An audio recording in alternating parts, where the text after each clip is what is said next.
Nouvelle journée ensoleillée ici à New York, une journée un peu particulière puisque oui, Lille, le LOSC, joue en ce moment même son premier match de barrage de Ligue des Champions, un match contre Porto. Alors pas sûr que cela influe sur les marchés, d'autant plus que ça y est, il est 4 heures, les marchés viennent de fermer. Résumé de la séance après le générique.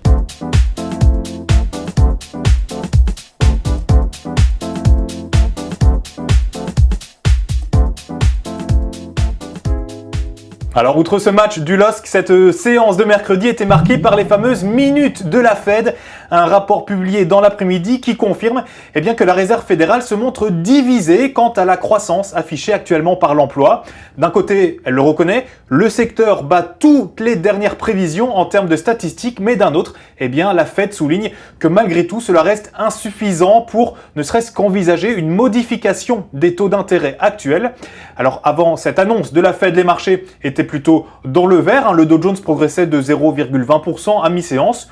Quid de leur réaction cet après-midi à la clôture? Réponse tout de suite.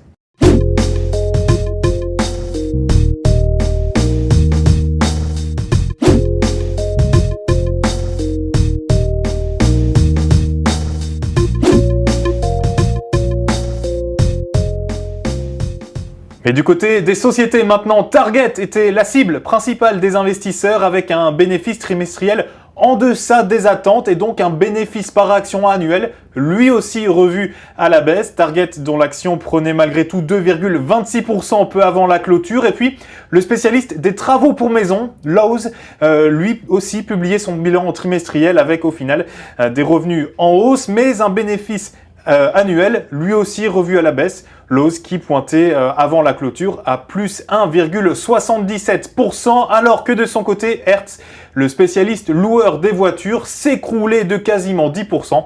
La faute, là aussi, à de mauvais chiffres trimestriels. Voilà, c'est la fin de journée ici. On éteint les ordinateurs, on allume la télé, on se sert un petit verre et puis on regarde la fin du match du LOSC. Salut!